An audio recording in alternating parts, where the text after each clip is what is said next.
that they are fully involved in the democratic process. Order.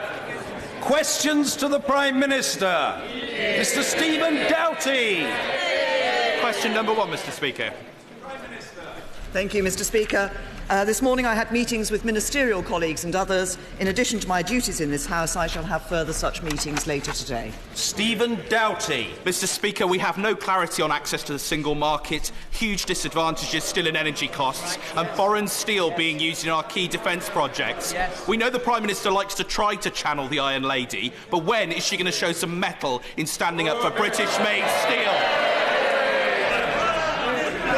This government has stood up for British-made steel, and we've made a number of measures that have improved the situation for the steel industry, but the honourable gentleman says that there is no clarity in relation to Brexit. I am very clear that what we want to achieve is the best possible deal for businesses in the United Kingdom to be able to trade with and operate within the single European market. Raymond Chishti. Thank you, Mr. Speaker. Prime Minister, I applaud the government's continued commitment to infrastructure development. With 6,000 projects in the pipeline worth £480 billion, can the government quickly and speedily take forward the Lower Thames Crossing and extra investment in Kent roads, which will help provide more homes, jobs, businesses, and help people in Kent, Medway and the Thames Gateway area? I'm grateful to my honourable friend, and I'm grateful to him for recognising the contribution that the government's made in increasing investment in infrastructure, the importance of that investment.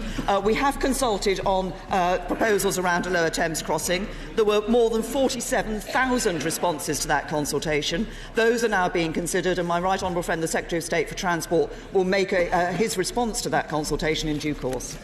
Jeremy Corbyn. Thank you, Mr. Speaker. Mr. Speaker, could I take this opportunity of welcoming Nisa Constance McGinn and hope that the evidently effective crash course in midwifery undertaken by my honourable friend, the member for St Helens North, isn't a sign to the government that we believe in downgrading midwifery training?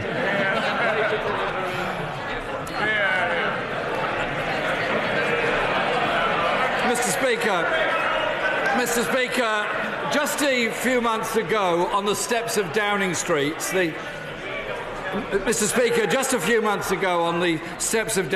the Prime Minister promised to stand up for families who are just managing to get by. However, we now know that these were just empty words, as this government plans to cut work allowances for exactly those families who are just getting by.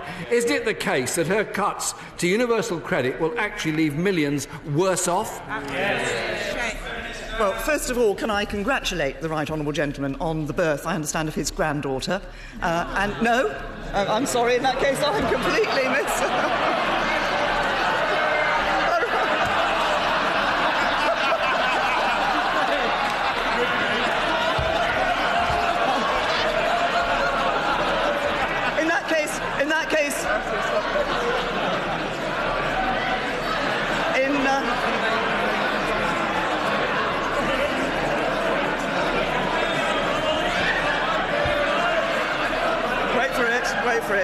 In that case, Mr. Speaker, can I just say that perhaps one should never trust a former Chief Whip?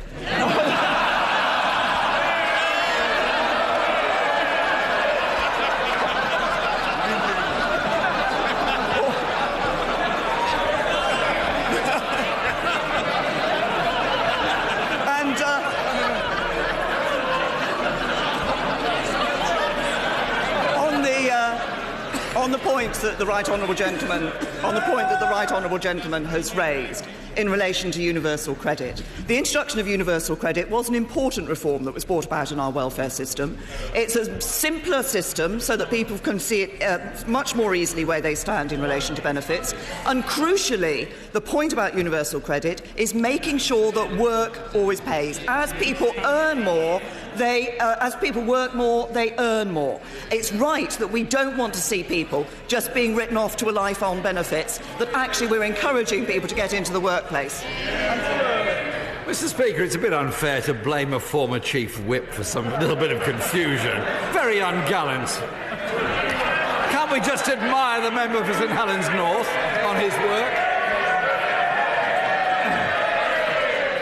Mr. Speaker, Mr. Speaker,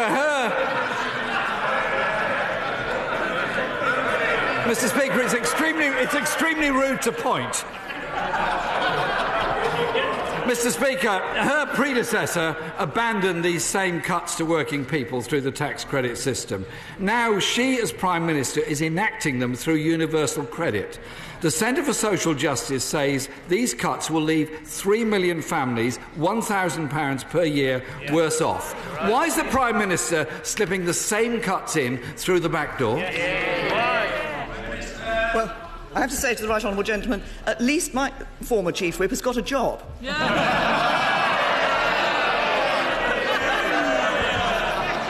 I, on the serious point that he raises about universal credit, I repeat what I've just said. I think it is important that we look at why universal credit has been introduced. It was introduced because under the benefit system under the Labour Party, under the Labour government, what we saw was too many people finding that they were better off on benefits than they were in work. What is important is that we value work, we value getting people into work where they are able to work, but we want a system that is fair. And it's a system that is fair both to those who need the benefits, but also fair to those who pay for the benefits through their taxes.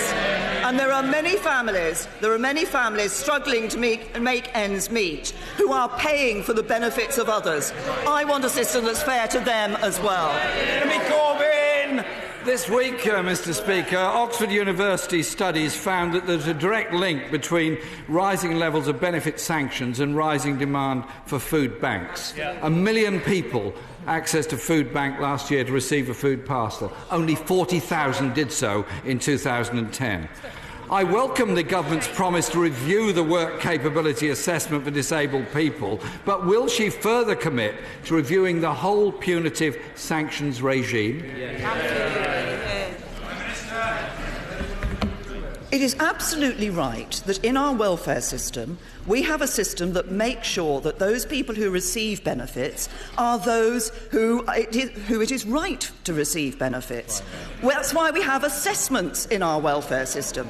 But it's also important in our welfare system that we ensure that those who are able to get into the workplace are making every effort to get into the workplace. That's why we have sanctions in our system. What the right honourable gentleman wants is no assessments, no sanctions and unlimited welfare. That's not fair to those who are accessing the welfare system, and it's not fair to the taxpayers who pay for it. Jeremy Corbyn! Mr. Speaker, according to the Sheffield Hallam University study, 1 in 5 claimants that have been sanctioned became homeless as a result of it. Many of those included families with children. Mr. Speaker, could I recommend the Prime Minister supports British cinema and takes herself along to a cinema to see a Palme d'Or winning film, I, Daniel Blake. And while she's doing so, perhaps she could take the Work and Pensions Secretary with her, because he described the film as monstrously unfair and then went on to admit that he'd never seen it. So he's obviously got a very fair sense of judgment on this. But I'll tell the Prime Minister what's monstrously unfair. Ex-servicemen like David Clapson dying without food in his home due to the government's sanctions regime. It is time that we ended this institutionalised barbarity against often very vulnerable people. I have to say to the right honourable gentleman that, of course, it's important that in our welfare system we ensure that those who need the support that the state is giving them through that benefit system are able to access that. But it is also important in our system that those who are paying for it feel that the system is fair to them as well. That is right. That is why we need to have work capability assessments. It's why we need to have sanctions in our system. Now, the right honourable gentleman has a view that there should be no assessments, no sanctions and unlimited welfare. I have to say to him that the Labour Party is drifting away from the views of Labour voters. It's this party that understands working-class people. Speaker, the housing benefit bill has gone up by more than £4 billion because of high levels of rent and the necessity of supporting people in that. Is that a sensible use of public money? I think not. In response to the March budget, Mr. Speaker, I asked the Chancellor, Mr. Speaker, to abandon the £30 cut for disabled people on employment and support allowance, unable to work, but who, with support, may be able to work in the future. They want to be able to get into work. What evidence does the Prime Minister have that imposing poverty on people with disabilities actually helps them into work? I'm pleased to say that what we've seen under this government is nearly 500,000 more disabled people actually in the workplace. My right honourable friend, the Secretary of State for Work and Pensions, has launched a green paper on work which is starting to look at how we can continue to provide and increase support for those who are disabled who want to get in the workplace. But he started his question by asking me about the increase in the money that's being spent on housing benefit. If he thinks that the amount of money being spent on housing benefit is so important, why did he oppose the changes we made to housing benefit to reduce the housing benefit bill? Mr. Speaker, as the Prime Minister well knows, my concern and those of my party are the incredible amount of money being paid into the private rented sector by excessive rents, and that could be brought under control and handled much better. Mr. Speaker, many people in this House would have been deeply moved by my honourable friend, the member for Swansea East, article about the tragic death of her son and having to take out a bank loan to cover the funeral costs. The Prime Minister may be aware that the Sunday Mirror, with the support of the Labour Party, are calling for an end to council charges for the cost of parents of laying a child to rest. It would cost £10 million a year, a very small proportion of total government expenditure, to ensure that every council could ensure that those going through the horror of laying a child to rest did not have a bill imposed upon them by the local authority to put that child to rest. I hope the Prime Minister will be able to consider this and act accordingly. I recognise the issue that the Right Honourable Gentleman has raised. There are, of course, facilities available through the Social Fund Funeral Expenses Payment Scheme for payments to be made available to people who qualify, meet those eligibility conditions. Of course, it's difficult for anybody when they have to go through the tragedy of losing a child and then facing the consequences of the sort that the Right Honourable Gentleman makes. We are making sure, of course, in relation to local authorities, that they now have the extra revenues available to them through business rates, other local revenues. It is up to councils to consider what they wish to do in this. But I say to the Right Honourable Gentleman that there are facilities available through that Social Fund Funeral Expenses to deal with the issue that he raises. David McIntosh. Thank you, Mr. Speaker. Northamptonshire has for a long time been affected by a growing population without the right level of funding for our public services. Can my right honourable friend assure me that the current reviews into the funding formulas for schools, policing and health will properly reflect the population growths in Northampton and the rest of the county, so our services get the funding they need?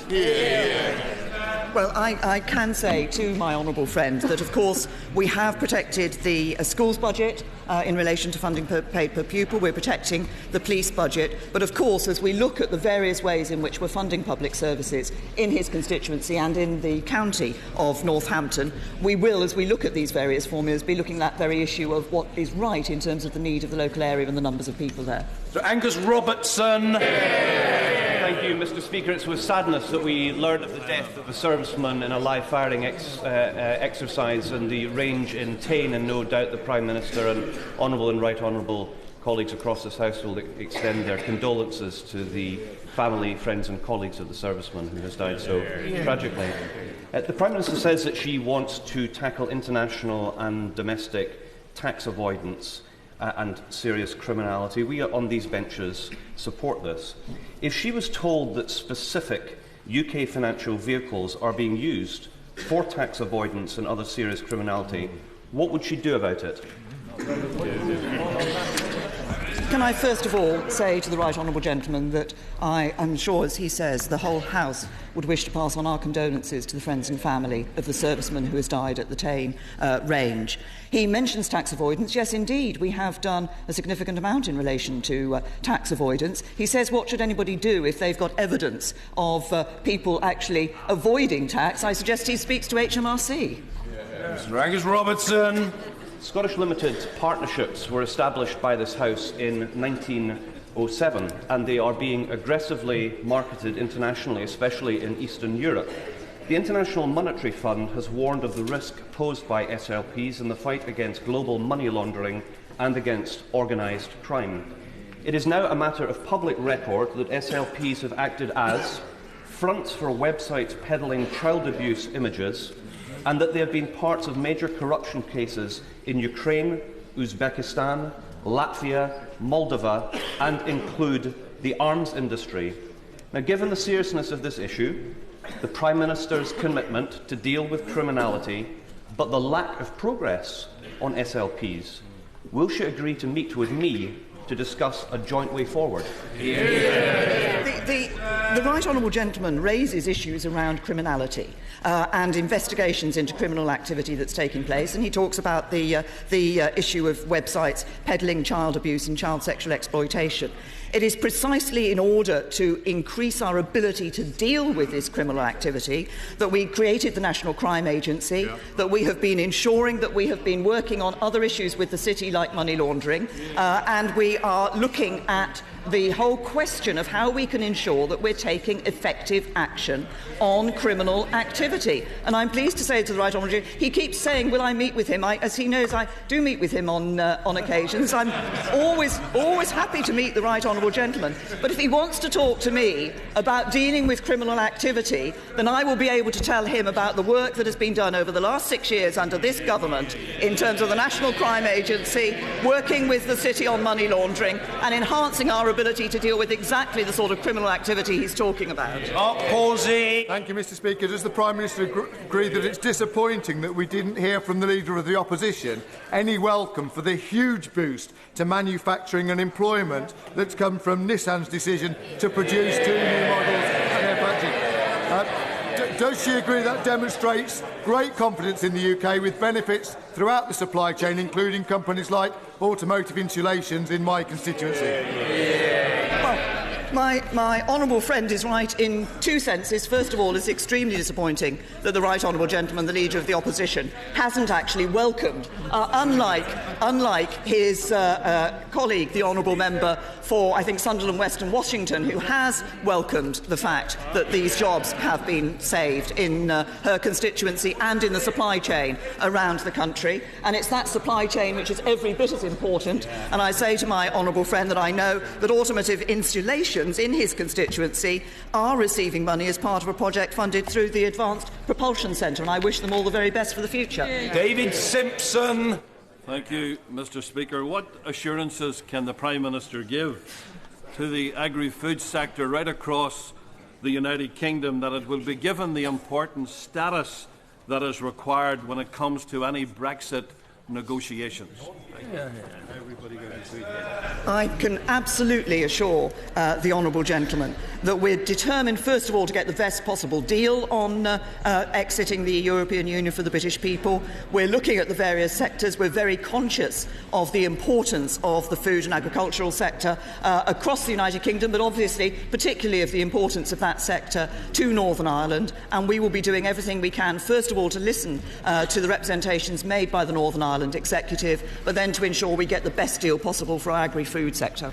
Ben Howlett. Thank you, Mr. Speaker. Last week's announcement on the Accelerated Access to Medicines report will make a positive impact to the lives of children and adults with a rare genetic or undiagnosed condition.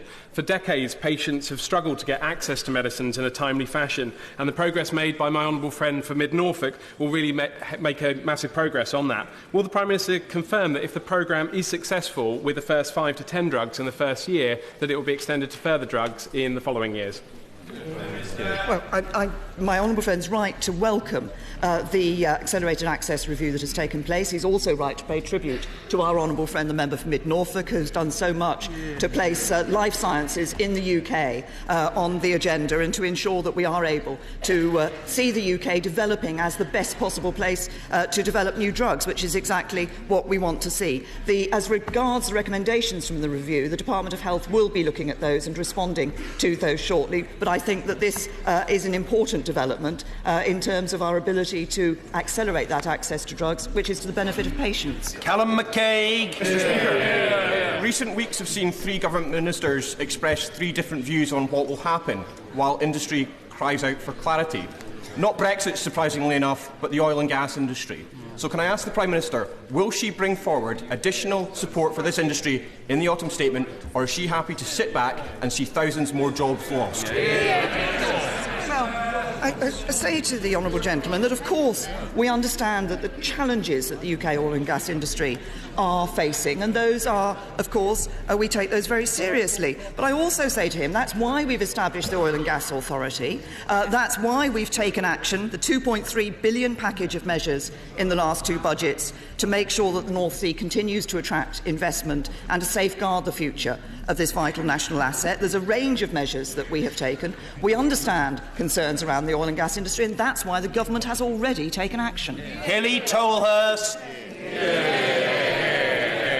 Thank you, Mr. Speaker. Rochester Airport and Medway City Industrial Estate in my constituency are home to a growing number of successful science and tech SMEs that are doing wonders for innovation in our economy. Ahead of my right honourable friend's trade mission to India, I would like to congratulate her decision to take a cohort of SMEs to help increase trading relationships with merging economies. Could I ask if her dedication will continue in ensuring all parts of our economy are able to seize the opportunities that present themselves as we leave the EU? Well, my honourable friend is absolutely right about the importance of small and medium-sized businesses, and particularly, obviously, as she's referenced, in the technology industry. That's why I'm pleased that in my forthcoming trip to India, I will be taking leading small and medium-sized businesses in both life sciences and technology sectors. I think it is important to enable them to forge those trading links with India, and I can assure my honourable friend that as we look at leaving the arrangements for leaving the European Union, we will be taking the interests of all sectors into account. Angela Smith. Thank you, Mr. Speaker. Tata Speciality is a big employer in my constituency, and its workforce is worried by the long period of uncertainty that has been enacted by Tata Steel. So will the Prime Minister use her trade visit to India to secure from the company the future of steel production in Britain and to convey the importance of Tata acting as a responsible owner and, in the case of Speciality, seller of its UK steel assets? I can assure the honourable lady that we recognise both the importance of steel and the importance of Tata in the United Kingdom. That is why, as a government, we have been continuing to have discussions with Tata on the future of steel here in the United Kingdom, and will continue to do so. Mr. David Warburton. Thank you, Mr. Speaker. As I'm sure the Prime Minister will be aware, my constituency apparently contains more cows than any other. And this means world-class cheese from Godminsters and Barbers to Montgomery Cheddar and White Farms and many more. So can my right honourable friend assure the West Country's farmers that in negotiating the best deal for Britain in the coming weeks and months, the interests of our agricultural industry and farming community will be foremost in her mind? And will she pop down to Somerset soon for a chunk of cheddar and perhaps a drop of cider? Country cheese. I think we're clear. We're grateful to the honourable gentleman, the Prime Minister. Well, I have to say to my honourable friend, his invitation for some West Country cheese and cider is an invitation that it's difficult to refuse. So I look forward at some stage to coming down into Somerset and being able to sample those products. He's absolutely right, as others in this chamber have been, about the importance of our agricultural sector to economies across the UK, but particular parts of the UK obviously rely heavily on the agricultural sector, and we will be taking their needs and their considerations into account as we deliver, as we negotiate the best possible deal for this country in leaving the EU. Jeff Smith. Thank you, Mr. Speaker. This morning, the High Court ruled that the government has comprehensively failed to properly tackle air pollution. Which does the Prime Minister feel is worse? The government losing in the High Court for a second time, or the 40,000 early deaths that result from air pollution every year in the UK? Yeah.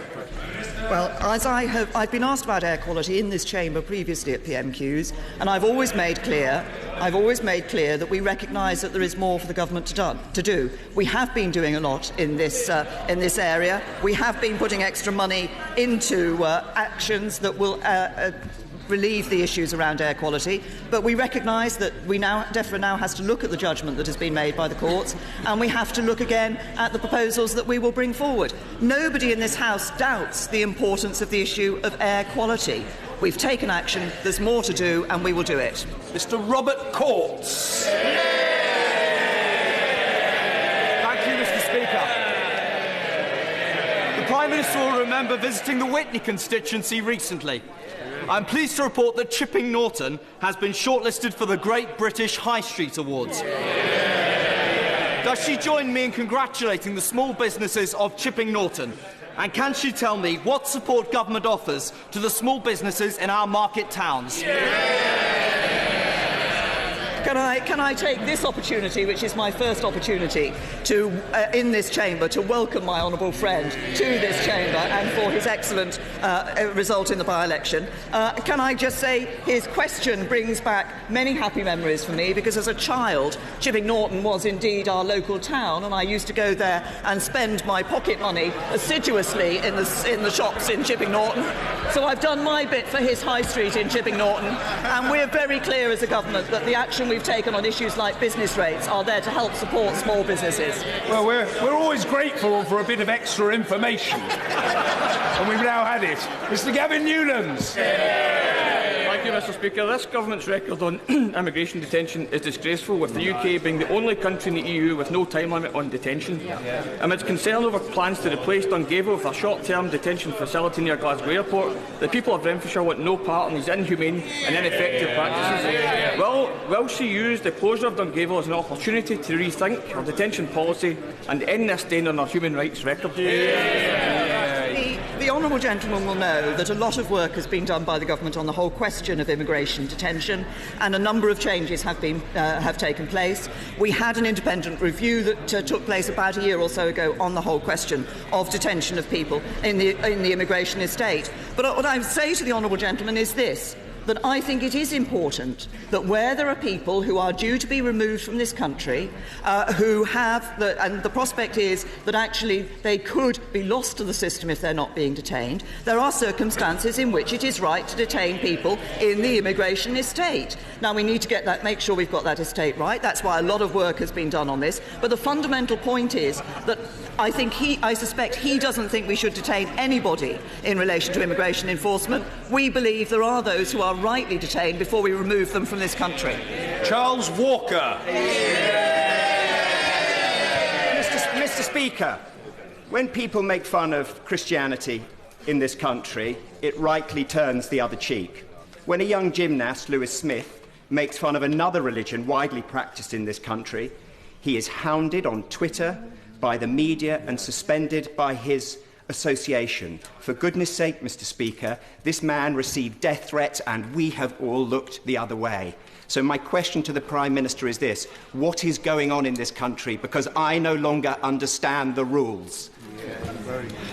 Well, I understand the level of concern that my honourable friend has raised in relation to this matter. This is a balance that we need to find. We value freedom of expression and freedom of speech in this country. That is absolutely essential in underpinning our democracy. But we also value tolerance to others. We also value tolerance in relation to religions. This is one of the issues that we've looked at in the counter-extremism strategy that the government has produced. I think we need to ensure that, yes, it is right that people can have that freedom of expression, but in doing so, that right has a responsibility too, and that is a responsibility to recognise the importance of tolerance to others. Chris Stephen. Thank you, Mr. Speaker. Today's Daily Record leads on DWP issues. So is the Prime Minister aware that a telephone call to the Department of Work and Pensions by a severely disabled person or their carer can cost up to 45p a minute, with an average length of a call of 13 minutes? This is a considerable sum from their social security entitlement. Should a disabled citizen pay this price? Or does the Prime Minister agree with me that we should end this telephone tax on the most vulnerable in our society? The honourable gentleman raises an issue that has been raised on a number of occasions in this House. That's why the government is implementing new guidelines in relation to the operation of these telephone lines, and the number of lines which are costing people in the way that he refers to are being reduced. So the government has recognised the issue and is taking action. Maria Caulfield. The last 18 months have been hell for commuters in my constituency in Lewes using the Southern Rail network. Last night, a journey that should have taken just over an hour took over 4 hours. Can I therefore beg the Prime Minister to intervene on the Southern Rail network? For while we have a country that works for everyone, in Sussex we have a railway that works for no one. I feel for my honourable friend in relation to the journey that she had to go through last night and the extended time that took. We have my right honourable friend, the Secretary of State for Transport, has been taking action in working with Southern Rail and Network Rail in relation to the improvements that are necessary, and we have stepped in to invest £20 million specifically to tackle the breakdown on the Southern Rail network that is proving so difficult to passengers. I recognise the degree of concern about this. My right honourable friend, the Secretary of State for Transport, is on the case and is working to ensure those improvements. Steve McCabe. Has the Prime Minister spotted the ludicrous refusal by FIFA, the Footballing Federation, to let our players wear poppies at the forthcoming Scotland-England game? Will he tell the respective associations that in this country we decide when to wear poppies? And they'll be wearing them at Wembley. I think the stance that's been taken by FIFA is utterly outrageous. Our football players want to recognise and respect those who have given their lives for our safety and security. I think it is absolutely right that they should be able to do so. I think it's for our football associations, but I think a clear message is going from this House. We want our players to be able to wear those poppies, and I have to say to FIFA that before they start telling us what to do, they jolly well ought to sort their own house out.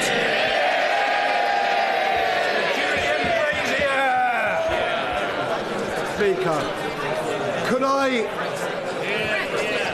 I congratulate my right honourable friend on her recent announcement of a task force to stamp out the vile business of modern slavery?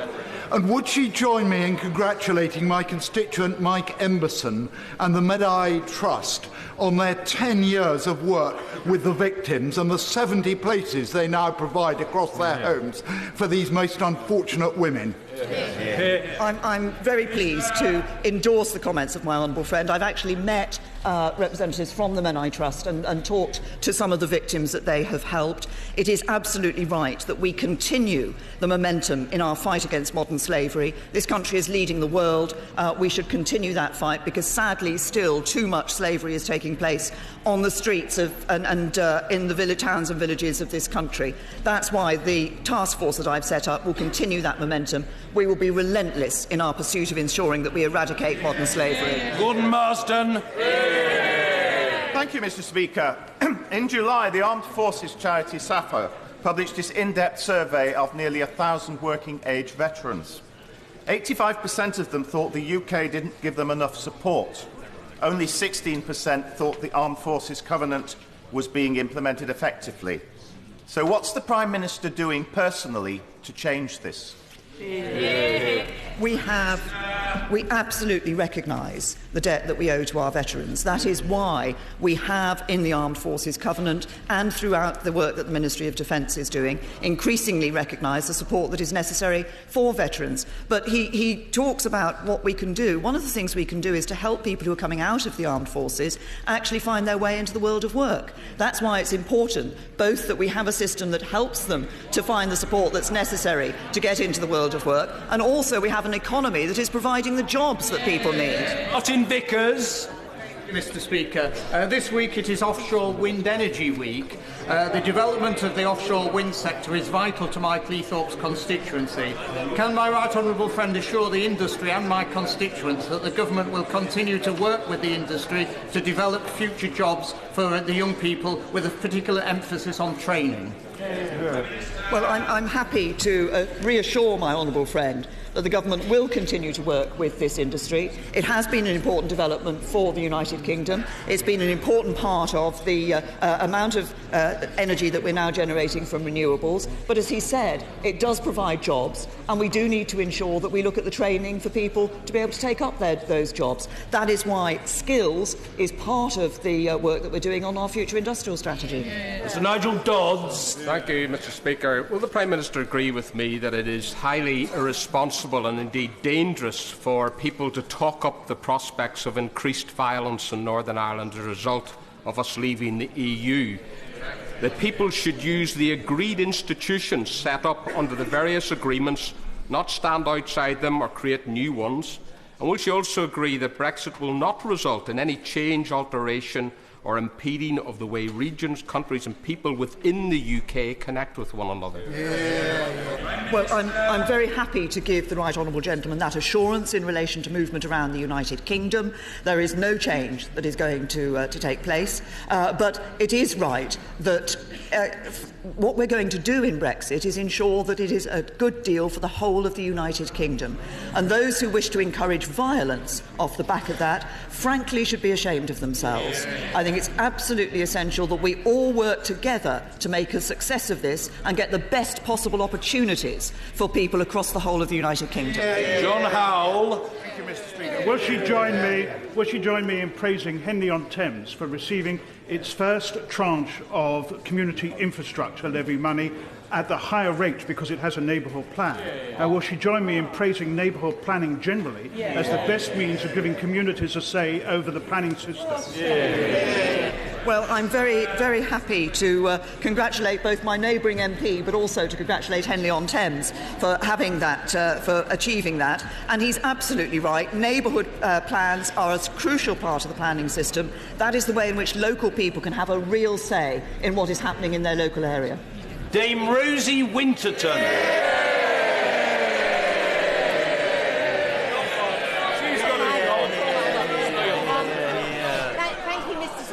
And can I add my congratulations to my honourable friend, the member for St Helens Hall. But moving swiftly from midwives to doctors, is the Prime Minister aware that doctors in Doncaster are facing a crisis in primary care? That's right. Because as GPs retire, it's proving almost impossible to get new ones to take over their practices. And because of restrictions in the Health and Social Care Act, NHS bodies cannot take necessary action, for example, to put in salaried GPs. Will she do something about this quickly? Because otherwise many of my constituents will be left without a doctor. Mr. Speaker, can I say, because I did not, after my unfortunate mistake that I made earlier about the right honourable gentleman, I failed to add my congratulations to her honourable friend, the member for St Helens, which I'm happy now to do. And can I? But on the point of GPs, it is important that we see the number of GPs coming through so that we can replace those who are retiring. We have seen over the last 6 years thousands of more GPs in our NHS, and that's why my right honourable friend, also my right honourable friend, the Secretary of State for Health, is ensuring that we have a programme to bring forward more GPs, more doctors into training, so that we can ensure that places like her constituency and others around this, for members around this House, actually have the GPs in the numbers that they need. Order.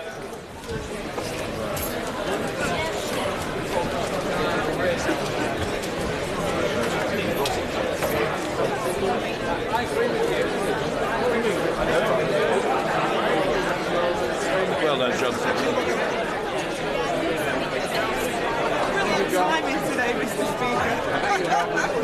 Now we just got a bit spurred. Yeah, I mean, terribly important. I mean, spend the rest of the week. Sunday.